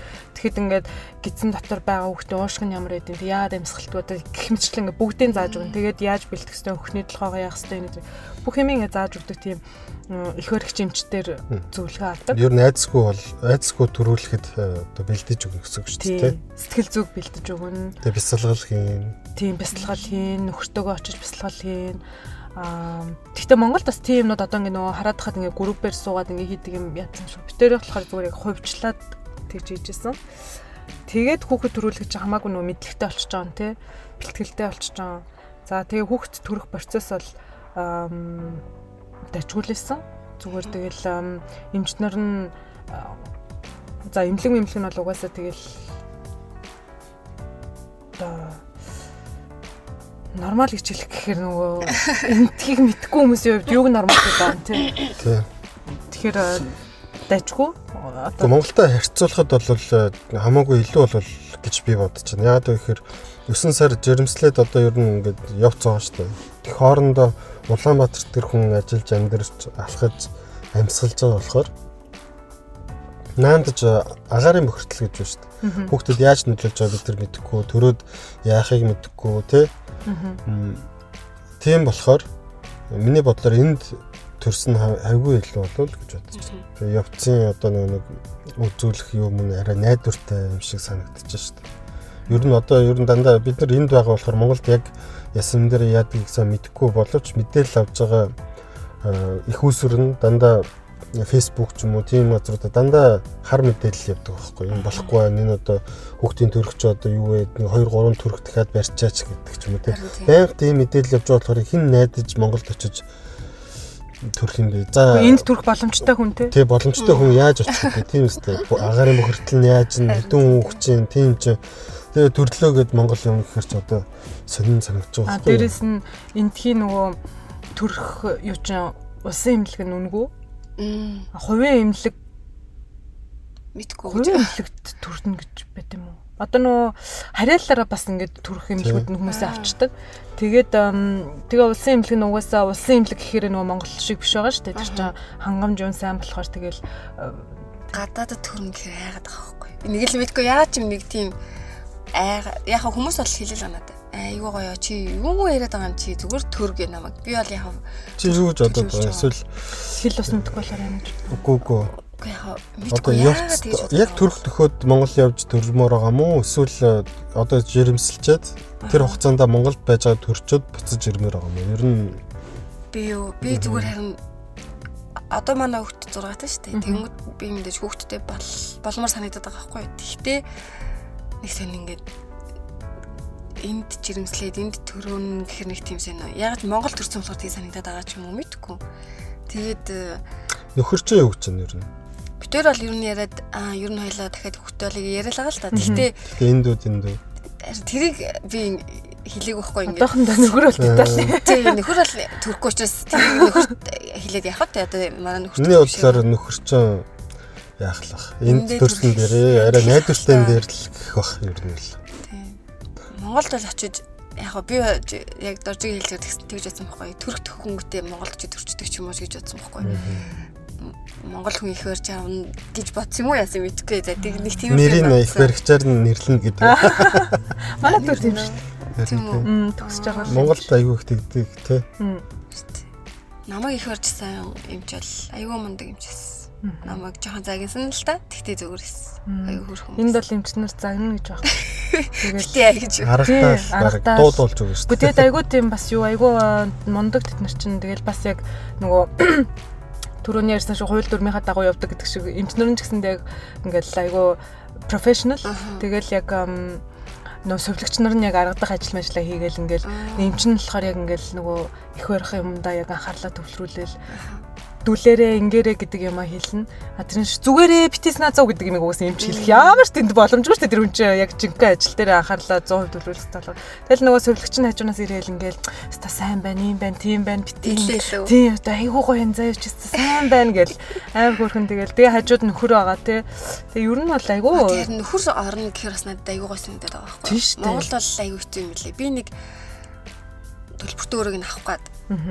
Тэр чинь бас хэдэн дөрөв гэсэн балаа мэдгүй. Бас гайгуулсан нэг хүнтэй биш. Тэгээд би орон шүүгээ хэлсэн байсан чинь би нөө төлбөртөө өрөөндөө орох гэсэн чи юу яна уучлаарай манай имлийн эрхлэгч чинь найзынх нь охин орчлоо гэж хавдаг. Тэгээ би төрлөө хэлсэн байсан шүү дээ гэдгсэн чи дарга байхгүй. Уучлаарай. Тэгээ би нөгөө нөхөртэй хамт төрн мөрнгээ ботсон байсан. Бүх юм ингээ унтарч байгаа байхгүй. Тэр ингээ ботхоор яасан муухай гэд. Одоо ингээд буцаал нөгөө нэг сэдвүүг авахд байгаа. Мөнгө өгөхгүй болол болохгүй. Арын хаалга одоо юу вэ? Яг нэг арын хаалга тий. Би яг тэгсэн. Тэр нь аюу хэцүү. Энд ч одоо тийм байхгүй шүү дээ. Манай захирлын юу юм гэх юм юу гээд байгаа юм бэ? Тийм. Боо юм бол. Угаасаа тийм тэгчгүй тэр хүмүүс нь. Сэтгэлгээ бараг байхгүй. Сэтгэлгээ байхгүй харин тийм. Тийм их ах шиг байгаамаа. Тэр чинь тэрийгэ бодсон ч тэр ер нь энэ төрсөн хамаагүй дээр байна. Тэгвэл ер нь төрхөөр л энэ л төрөй дөө тий. Гоё яхаа. Тэгвэл төрчөөд нэг хэлээ да. Ийм байсан. За чи жирэмсэн болчиход тийм шиг. Жирэмсэн болчиход. Жирэмсэн болчиход тийм. Тэг нөгөө нэг энэ бас нөгөө цэцэрлэг аяг удаан хүлээдэг гэдэг байгаа шүү дээ. Тэгээ тэрнээс нь бас жоохон айгаад бас юу яагаад байна. Тийм ихтэй би сая нөгөө сайхан 2 хоногийн өмнө манай эзэн төрс өдөр болоод тэгээ найзтайгаа юм яриа суучсан чинь манай эзэг надад хэлж байгаа байхгүй. Хишги чи бити бүх юмыг тооцоо дээ. Хүүхэд идэх чинь ерөөсөө тэгж амар тооцоол ингэдэх юм бол хизээч ингээд яг за одоо л яг төрдөг үе юм байна гэсэн үе хизээч ирэхгүй ч хамаад ямар нэг юм амьдрал заавал гарч ирнэ. Хитрхийч би одоо 11 жил тооцсон байна бодлоо. Эхний төрлөөс хойш 11 жил өнгөрчөөд байна. Тэгээд манай тэр найз бүр яг хаа дөнгөж нөгөө ингээд хүүхэд төрүүлсэн ч юм уу те 2 3 настай жоохон хүүхэдтэй хүнд мэдээж тэгж хэлэхгүй л хэл та. Гэхдээ надад болохоор тэгж хэлж байгаа байхгүй. Чи бити бүхнийг тооцоод бай. Чи одоо зүгээр штэ гэж. Зүгээр төр гэж. Тийм, зүгээр төр тэгээд яг ингээд яагаад ирэхээр зэрэг чамд нөхөрчинж байна те ингээд ерөөсөө тийм асуудал биш гэл. Тэгэл би гол хэрэгсэл нь байна гэж. гол таслагч байна те.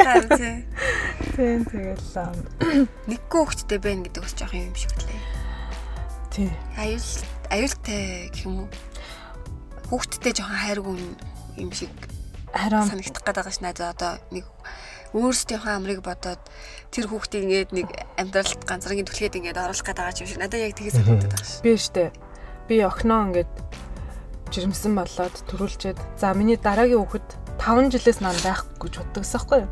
За тэгсэн чинь би ингээд 5 жил хүүхд 5 жил төрлөө. Тэр үед юу гэж шийдсэн бэ гэхлээр битэр бүр за хоёул дахиж хүүхдтэй болохгүй гэж шийдсэн те. Дахиж хүүхдтэй болохгүй нийл хүүхдтэй бай. Яа тэгэхээр тухайн үеийн бит хоёрын одоо чинь бас нэг ингээл амиа бодъё гэж хэлж байгаа даа биш шүү дээ. Тухайн үеийн бит хоёрын ингээд үзэл бодол ямар байсан бэ гэхээр хүн ингээд яг нөгөө хүүхдийг өөрийнхөө хэмжээндээ тэ өөрийнхөө чадалтаа тааруулж гаргах хэрэгтэй те ингээд зүгээр л олон хүүхд гоё ч юм уу тийм сэтгэлээр хандаж болохгүй гэдэг үднээсээ ингээд за бит хоёр энэ хүүхдийг ингээд 100% те сэтгэл хангалуун бүх хайраа өгөөд ингээд юугаар тутаахгүй өсөхийн тулд хоёлаа анхаарч гэдэг юм уу. Тухайн үед яг тэгтээ битээр бас залуулгаа шүү дээ. Тэгэж ингэж бодож за тэгээд гэдэг ч аахгүй. За тэгээд ингэж яваадсэн чинь сүүл рүү одоо ингэж би ч өөрөө ингэж нас ахаал ингэж амьдрал ингэ өөрчлөгдөд ирсэн чинь би өөрөө доороо нэг олон насны зүрхтэй дүүтэй. Тэгтээ хүнд яг юм төрсөн дүү гэдэг чинь айгүй чухал юм л. Тэгээд би өөрөө яг ингэ төрсөн дүү хүнд ямар юм нандан чухал зүйл байдаг вэ те төрсөн одоо ах их чамаагүй те ямарсан юм байд ямар гоё чухал зүйлээ гэдэг би өөрөө ингээд мэдрээд тэгэн готлаа би ерөөсөө одоо хүүхдээ бодож эхэлж байгаа хгүй би хүүхдээ ганцаараа ингэж өсөх нь бас эвгүй мэн да гэд тэгэл ерөнхийдөө хоёр дахь хүүхд гэж бодогдож юу хэлсэн тийм за яг одоо өсвөр наснд баг багтаа бол мэдээж ингээд өөр хөрхөн хантай ихчтэй дүүтэй ч юм уу байсан бол мэдээж гоё ах. Угаасаа тэг ганцарч байгаа нэг харагддаг байсан. Ганц хүүхэд ч энэ дээр нэг хүүхэд болохоор зэрэг тоглоё гэдэг бид тэр чинь хоёр том хүн ингээл нэг хүүхдэд тоглож чадахгүй шүү дээ. Тэгэн гол ингээд нэгэд тэр харагдчихсан. За одоо болохоор яг ингээд бас өсвөр насндаа хүрчиж байгаа болохоор магадгүй тэр хүүхдэд нэг дүү мүү ч юм уу ингээд хэрэгтэй юм шиг санагдахгүй ч магадгүй яг тэр өсвөр наснд ч хүүхдүүд ч угаасаа л найз нөхөд тэг ингээд гадагшаа сэтгэлгээтэй болчдөг шүү дээ. Ингээд нэг би хүнээ олохгүй л те. А тэгтээ явж байгаад энэ хүч 20 үрээд 20 хэд хүрээд ирэхээр яалтчгүй төрсөн дүү болж чухал. Одоо бид тээр чинь ингээд ээж аав нь хөгшрөн те. Тэгэхээр чи ингээд айлын ганц охин яах вэ? Аавыгаа гэх үү, ээжигээ гэх үү те. Одоо нүгэл Тотны маа ярмаарсан. Энэ хоёр хүнийг яах вэ? Хоёлаа. Одоо би яг тэрийг өөр төр мэдэрсэн байхгүй юу? Төрсөн дүүтэйгээ хүн чинь ээжигээ яах вэ? Ээжийн асуудал ийм байна гэдгийг ярих. А найздаа ч юм уу те. Эсвэл хамаатны хүнд ч юм уу тэр хүний ээж биш л байхгүй юу? Тэгэхээр зэрэг яг тэр одоо мэдрэмж надад би охиндоо дахиад ийм хань дүү гаргаж өгөх юм те. Тэр дүү ч гэсэндээ миний охин бас тэр хүнд бас сайн болоод ингээд явах ёстой юм байна да. Ер нь анханасаа тэгэл яг хүн томрох тусам ингээд хүний үзэл бодол өөрчлөгдөөл ингээд харин тийм явдаг юм байна л да. Би ч гэсэн бас дэлмийг 3 настай ахт нь яг л та хоёр шиг л бодчихсон. Яг л нэг хүүхдээ чанартай өсгөч. Ганцаарнгийн одоо боловсралтай мундаг тий одоо юм хүмүүжлтэй ганц хүүхдийг л бүр өсгөч. Тэгэл л одоо болоо гэж боддог гэсэн чинь төгрөө жил одоо энэ жилээс эхлээл ингээд бас яг адилхан. Би ч өөрөө найлаас горлоо шүү дээ. Тэгсэн мэжиж хүүхдээ ганцаарнгийн байлгыг гэдэг тийм хадын бодол төрж байгаа байхгүй. Айгу муухай. Тэгэнгүүт одоо ингээд бид гурав ч юм би айгу хантай. Манай баг ч гэсэн ингээд хоёр ихчтэй амар ирхлээл те. Тэгэхээр яг ганцаараа байх айгу хэцүү. Зүгээр ингээд дотроо төсөөлөхөд хүртэл айгу хэцүү байхгүй те. Тэгэхээр одоо би болохоор яг бодохдоо дахиж төрөх амар тийм хэцүү шүү дээ. Төрөөд 2 нас хүртэл тэр хүүхэд чи айгүй хэцүү байд. Ээж хүртэл айгүй хэцүү. Тэгэл би зүгээр бодохдоо өөрийнхөө төлөө ч юм уу тэг өөрийнхөө жаргалын төлөө тэгж бодож байсан юм байна гэж айгүй хөөргөө. Ямар амиачи сайн хүн байлээ гэж бодсон шүү дээ. Гэтэ би одоо ингэ бодоод байгаа шүү дээ. Одоо ингэ 30 гараад ингэ за ялангуяа нэг хүүхэд холдоод эхэлсэн чинь би өөрөө ч гэсэн төлөвшөөд ингэ ирж байгаа болохоор надад одоо ингэ би хүүхэдтэй болвол тухайн нөгөө дөнгөж 20 гарчаад хүүхэдтэй болсон үеэс арай өөр хаа тий.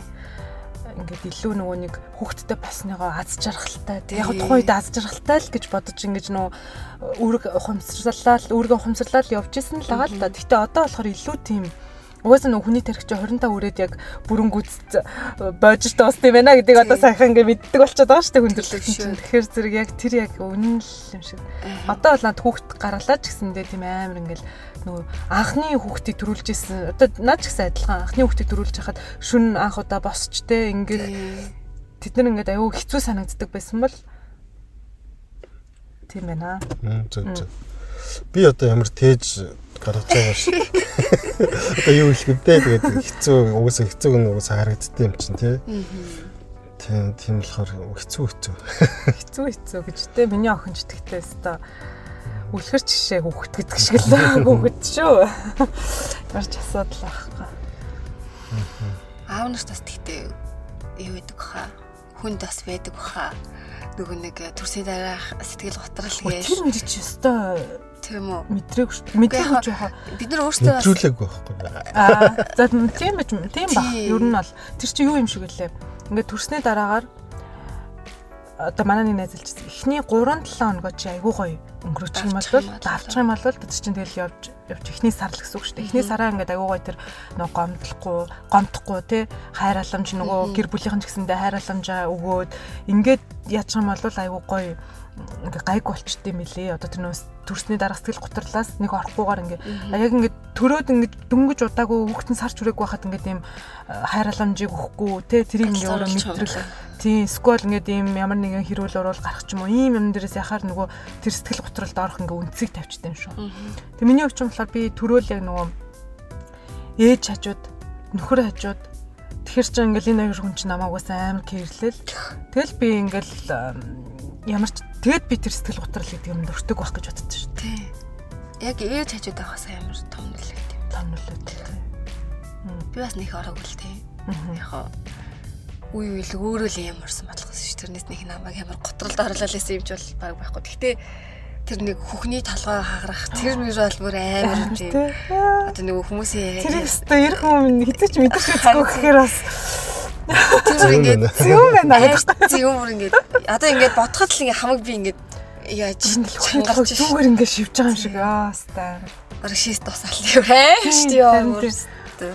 За энэ манай энэ удаагийн эпизод ч одоо ингээд хүүхний нэмэгтэйчүүдийн яриа болоод өндөрлөө шүү дээ бараг тий. За тийм байна тийм. За тэгвэл та хоёрт сая баахан эмэгтэйчүүдийн тухай одоо төрөх тухай тий Монгол төрөх энд Европт төрөх хоёрын ялгаа тэгээд тиймэрхүү юм зөндөө ярьлаа.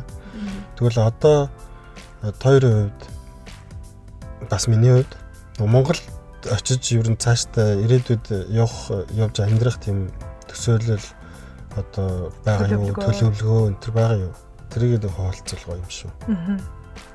За Тимокагийн би мэдээж Монгол юм чи Монголтой хайртай. Монгол хүн юм чи Монголтой хайртай дуртай.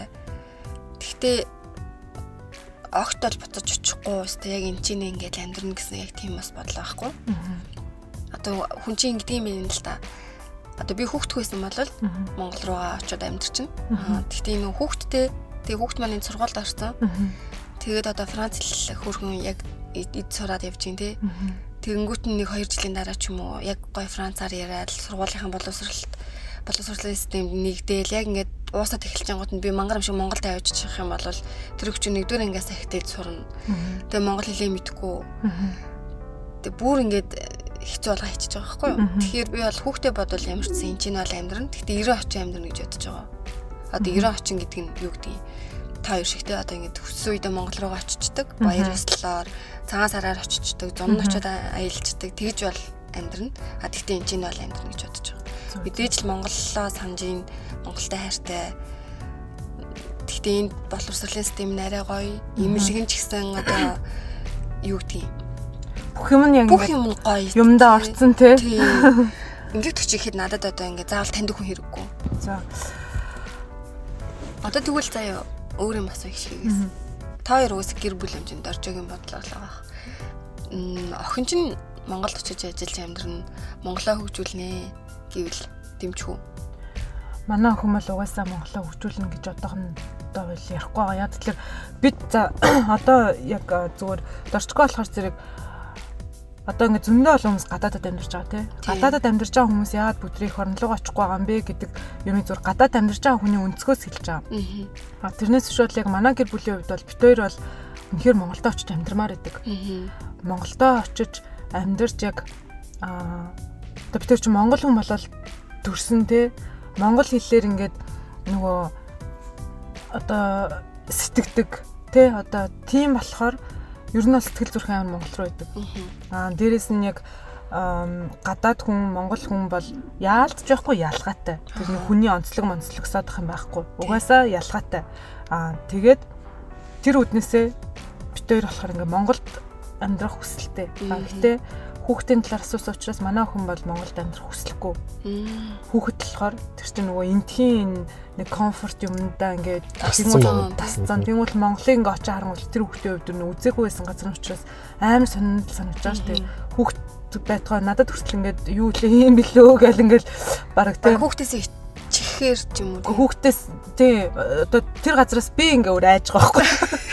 Тэр годомж алхах зам тий тэгэл тэр шороо тэгэл тэр хотхны юунд ингээл ямар ч машин тэргэн ингээл тавих одоо зүр нөө дид бүтцэн одоо тийм асуудлууд зөндөөтэй.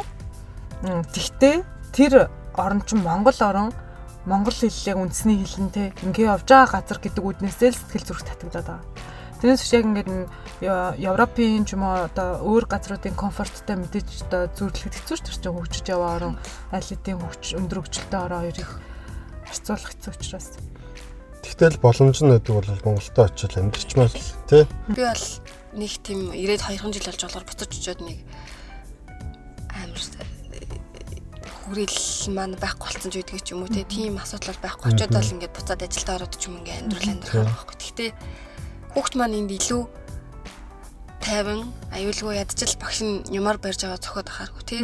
Хоол үндэ тэр ч одоо стандарт гэж байна тий. Тэр нь тэгээд айгүй олон зүйл байна л да. Одоо хийх activity юм хүртлийн айгүй их нээлттэй чөлөөтэй тий. Тэгээд тэгэхээр би ер нь бас хэрэв битээр хоёулахнаа хүүхдгүй байсан бол яг буцаад явцсан байгаа. Одоо нөгөө хил усын сурж амжааг байгаа болохоор бас асуудлууд гарч ирж байгаа шүү дээ. Тэгэнгүүт хүүхд маань ингээд энэ сургуульд ороод бас хөрхөн найз нөхдөдтэй болох гээд тий. Тэгээд ингээд хөрхөн фразаар шулга хийгээд байгааг нь одоо дэлгүүртээр барыг битээр төрчүүлэх хийх гээд байгаа шүү дээ. Тэгээд тэр мэрийг ингээд харахаар чинь за энэ чиний л одоо юу ч гэсэн одоо тэгтээ 10 баруун хүрээд Монгол руугаа явна гэх нөө мэдэхгүй шүү дээ тэр хүүхдийг. Тэгэхээр 10 баруун хүртэл ингээд өөрийгөө жоохон илэрхийлээд чи ингээ Монгол хүн шүү гэдэг нь одоноос аягүйсаа хэлээд байгаа байхгүй. Тэгээд 10 хүрээд би Монголдоо явна гэх юм бол үгүй тэгье гээл Монголдоо явна ах цаах. Монгол руугаа явна гэх юм бол би бол тэгэл гэхдээ яг ингээд харахад бол үгүй л ах. Тий. Одоо танаа охин яг яаж байгаатай адилхан л ах. Яг л комфорт. Монголд ингээл очсон чинь тий одоо тэр хүүхэд ч гэсэндээ яг үндэ ингээл энд нөгөө нэг өөрийнхөө юугаар ячиж байгаа байхгүй. Өөрийнхөө бас хүрээлэл үсгэл ингээл явчих байгаа. Тэгээд Монгол найз нөхдөд тий.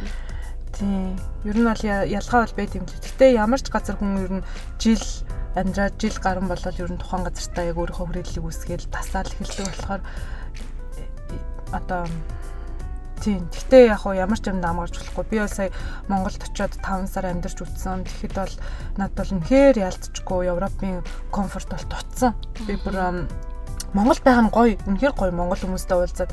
Гэхдээ ингээд гэрээсээ гараад амар шороо мороо бужигнаал заяа. Тэгээ зам гарч чадахгүй. Гарцсан дээрээ бүр хэдэн минут зогсож байгаа юм чинь. Хэдэн минут зогсон. Тэр ч одоо юу гэсэн юм бэ? Нөгөө машинууд нь ингээд явуулахгүй байхгүй, зам гарахгүй. Хүн явган ингээд зам гарах гэдэг байгаа шүү дээ.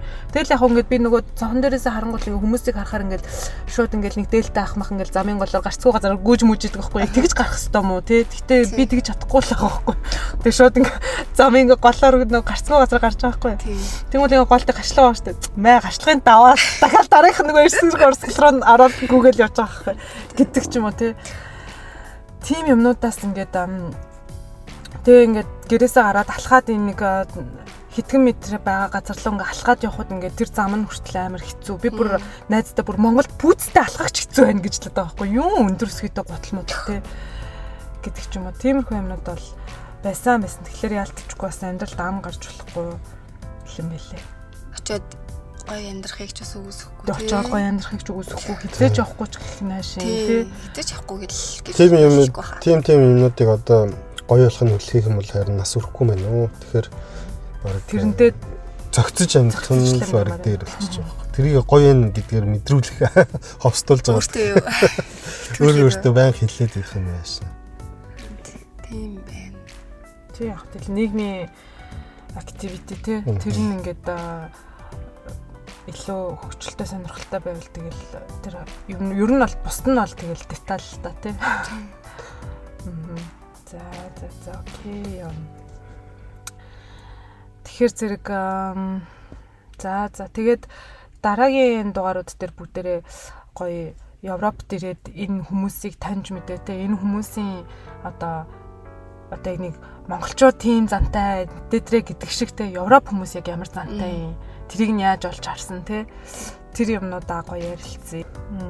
Тийм дараа чи удаа бас гоё өөр сонирхолтой юмнууд ярина. Тэгээд дараагийнхаа подкастаар уулзлаа. Түр бай. Bye.